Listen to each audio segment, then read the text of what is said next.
Bates has been test optional since 1984, which is awesome to say out loud.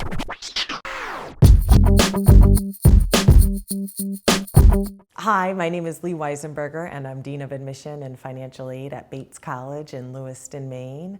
I came to Bates over 15 years ago, and when I chose to work here to enter the field of higher ed admission, it was a very intentional choice, in part because Bates is test optional, and not just because Bates is test optional, but because we've been a real pioneer in the movement. So we're just over the 35-year mark and have really been regarded as the leader in this movement, where we've been very vocal about our commitment to being test optional.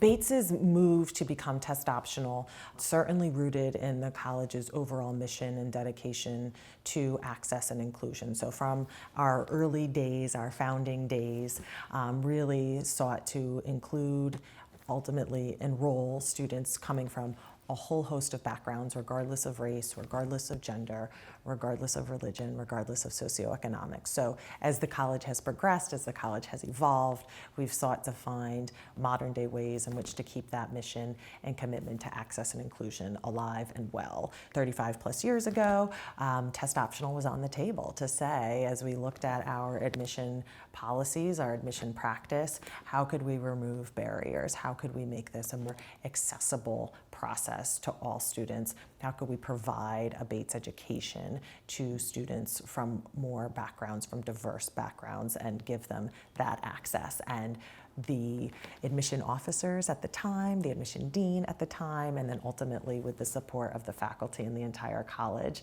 voted to move to test optional, where they agreed that it was a barrier.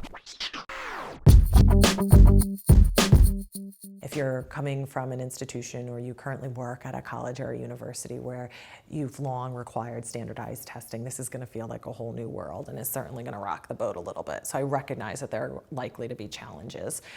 So first and foremost would be just getting accustomed to not having the scores available in the applications. Many institutions already pride themselves in practicing holistic admission. Now more than ever is the moment to do that. So to really make sure that the way in which you review an application academically, but also the way in which you review an application overall, is rooted in that practice of holistic review. So that would be my advice. My second piece of advice, and this is a little bit more challenging in that it's a mind shift and will take practice and sort of muscle memory for readers in particular, but the committee overall, is don't go searching for that score.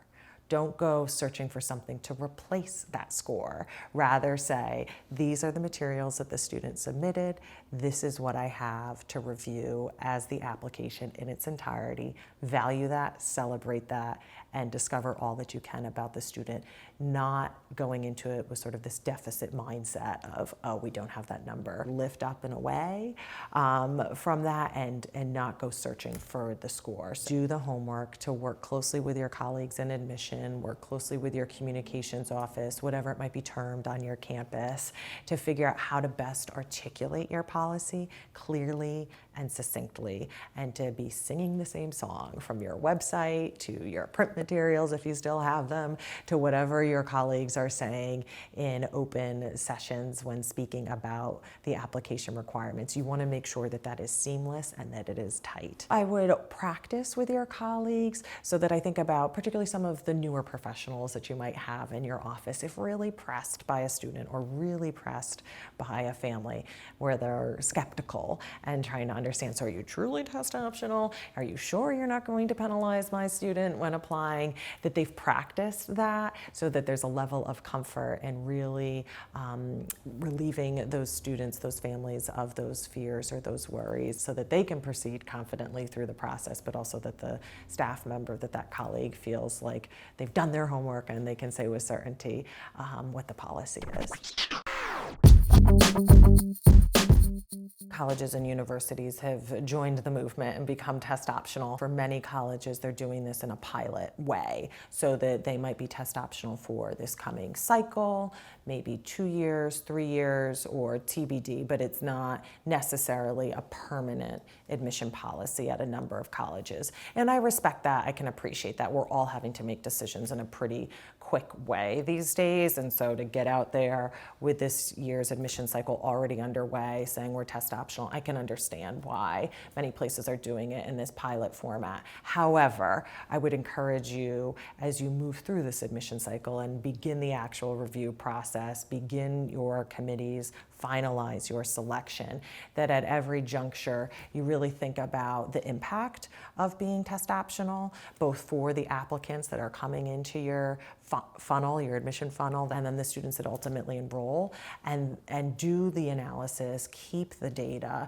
to understand how this has impacted those pools and your processes overall. And hopefully in the end, you'll be able to exhibit that it's helped you diversify your pool, that it's brought in talent in new and different ways, and that you have real confidence in their ability to succeed at your institution. In terms of another tip is to keep the data so that you can track the effectiveness of being test optional, so that should your colleagues deem it worthwhile to pursue beyond a pilot year or two, you can put a case forward with evidence to the administrators at your college or whomever to say this is something we should do in perpetuity. Depending upon the year, we'll see in the ballpark range of 50% of our applicants choose not to submit standardized test scores when they apply to Bates. Upon enrollment, when we enroll the class, we will ask all students over the course of the summer prior to matriculation to submit their standardized test scores if they had them. So we keep those scores for internal research purposes. And a few years ago, former admission colleagues were able to do some research where we kept this longitudinal data over a 20-year period to exhibit that students who submitted their test scores at point of admission to Bates and those who did not, ultimately the difference in their Bates GPA was 0.02. It's pretty clear, scores or no scores, we were able to, with exceptional confidence, admit these students to the college, and they were able to succeed in wonderful ways. We still rest the bulk of our assessment and academic review on the transcript, with the rigor of curriculum, all within context, so all within what has been available to the student at their given high school, on their writing, on their recommendations, to get a picture of who they are as a learner, how they'll add to the intellectual dialogue in their classroom, what makes them curious to learn, all of that good stuff. And the way we think about it is it's exhibiting persistence and performance over time. Yes, there might be blips along the way, fine, we're all human, but 3.5 years on a transcript is going to tell us a whole heck of a lot more than 3.5 hours on a Saturday morning. It continues to help us diversify our pool. I think it also just brings students to the table where they'll say, wow, okay, so Bates really just wants to get to know me.